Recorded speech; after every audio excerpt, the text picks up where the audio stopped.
The Philippine Consulate General has repatriated 362 distressed Filipinos this afternoon.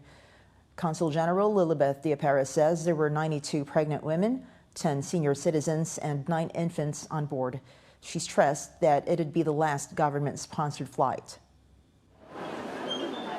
The Philippine Consulate General has repatriated 362 Filipinos this afternoon. Most of them were non-resident workers who were laid off from their jobs due to the pandemic, while the rest were stranded tourists and those with special conditions. According to Consul General Lilibeth Diapera, there were 92 pregnant women, 10 senior citizens, and 9 infants on board. Some have expressed relief as they have been waiting for this flight for months. Of course, I'm happy because I can finally go back home to the Philippines. Life is hard here. We keep on spending so much, but we don't have jobs anymore, so I'm happy. I'm thankful that I'm included in this repatriation. Those who are members of the Overseas Workers Welfare Administration, or OWA, have received financial aid of $200 from the Philippine Labor Office. I got $200 from our government, Dole ACAP. I have received it, and thank you so much for our government, especially to our president. I hope that this pandemic will be over soon. There are so many people who are being affected back home, especially the poor ones like me. So we pray that this would end, and when we get back, we'll have to strive harder.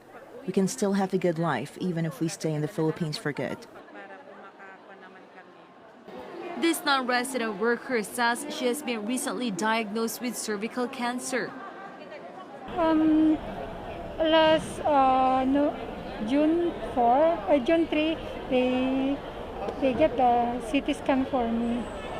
But I've been there in the hospital already. I May 23. She was advised by her doctor to go back to the Philippines to get treatment. She then sought help from the consulate. Due to her condition, she will have to receive immediate treatment from the hospital. A representative from OWA will assist her and her family. The consulate, someone asked to assist me for now, and then after that, after I go home sa Pilipinas, and I go to the OWA in Philippines, they bring me straight in the hospital. The Consul General says this would be the last government-sponsored flight. On March 7th, a total of 163 distressed Filipinos have been repatriated. This will be the last because the border between the between Macau and Hong Kong is already over. As you know, until July 16, they can go through Hong Kong. Upon their arrival, all passengers will have to undergo thermal scanning and RT-PCR testing for COVID-19. They will be brought to designated quarantine facilities while they wait for their test results.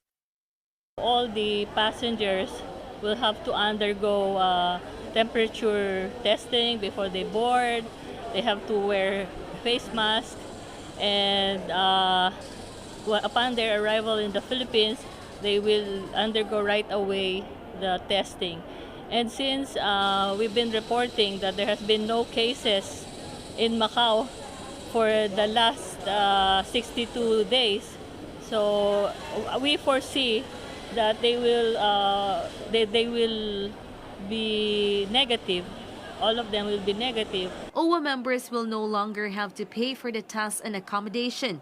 Tourists must shoulder the expenses for the COVID-19 tests and their 3 to 5 days worth of accommodation.